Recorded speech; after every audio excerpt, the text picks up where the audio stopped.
Now, guys, let me get something clear that both journalists and political commentators seem to either confuse or mislead the public with. The UK's biggest trading partner is the EU. The single biggest trading partner is the United States. But the EU can be treated like a country due to its standards and regulations and its vicinity to Britain. And anyone who thinks that the UK instead should focus on the US is either talking out of their backside or doesn't understand how trade in goods work. Now, I've been saying for some time that Donald Trump is not a normal leader. He doesn't operate like previous presidents of the United States or other heads of state or governments around the world. We cannot treat him like one. However, there seems to be some who believe that if you pander to him, he will look favourably upon your nation. The tariffs have demonstrated that that's not the case. So I was taken a bit aback when a former Trump advisor tried to convince Tom Swarbrick of LBC that Britain needs to pander to Trump in order to get something in return. There are some people, Katie, who in this country say that the manner in which we have gone about rolling the red carpet out for President Trump, who has views that a lot of people in this country completely despise, is like sucking up to him. Look, we're your greatest trading partner. Do you really want to jeopardize that? It's the threat. We're your greatest trading partner. Do you want to really jeopardize that? So you need to suck up to Donald Trump. Okay, but there's a problem with that. Recently, Giorgia Meloni from Italy went to the US, sucked up to Donald Trump, talked about making the West great again, using his own rhetoric, and came back with nothing. A group of Japanese delegates went to the US, sucked up, I believe, to Donald Trump, or at least had some sort of negotiations with him, and came back describing the situation as extortion. And then Keir Starmer himself went to the US some weeks ago, offered something that's not offered to any other world leader, a second state visit. And what did he get in return? Well, the UK received 10% tariffs like many other countries around the world. So the special relationship meant nothing, and the King's visit, the state visit, meant nothing either.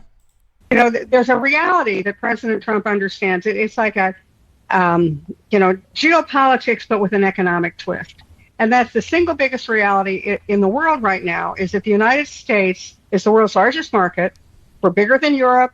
We're bigger than China, certainly, and every country needs to sell their goods in our market more than we need to buy their goods. But how? Okay, that doesn't make any sense.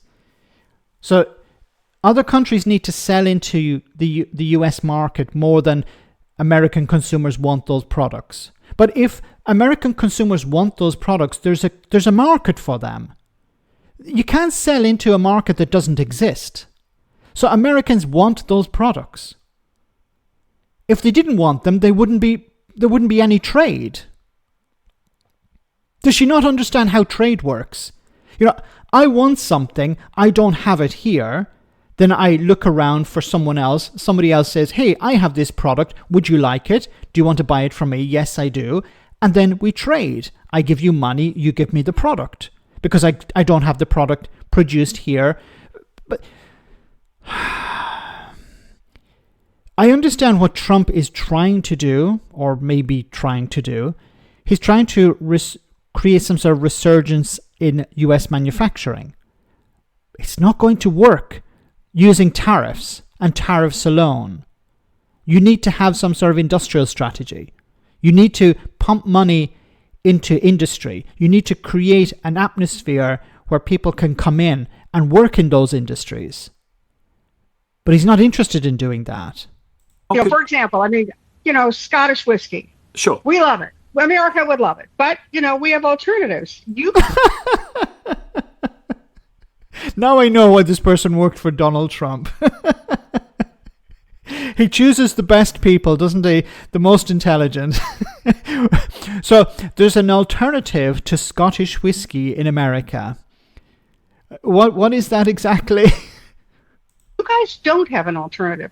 And so we're going to take full advantage of those economic situations. Irish whiskey. I think. Oh, my goodness.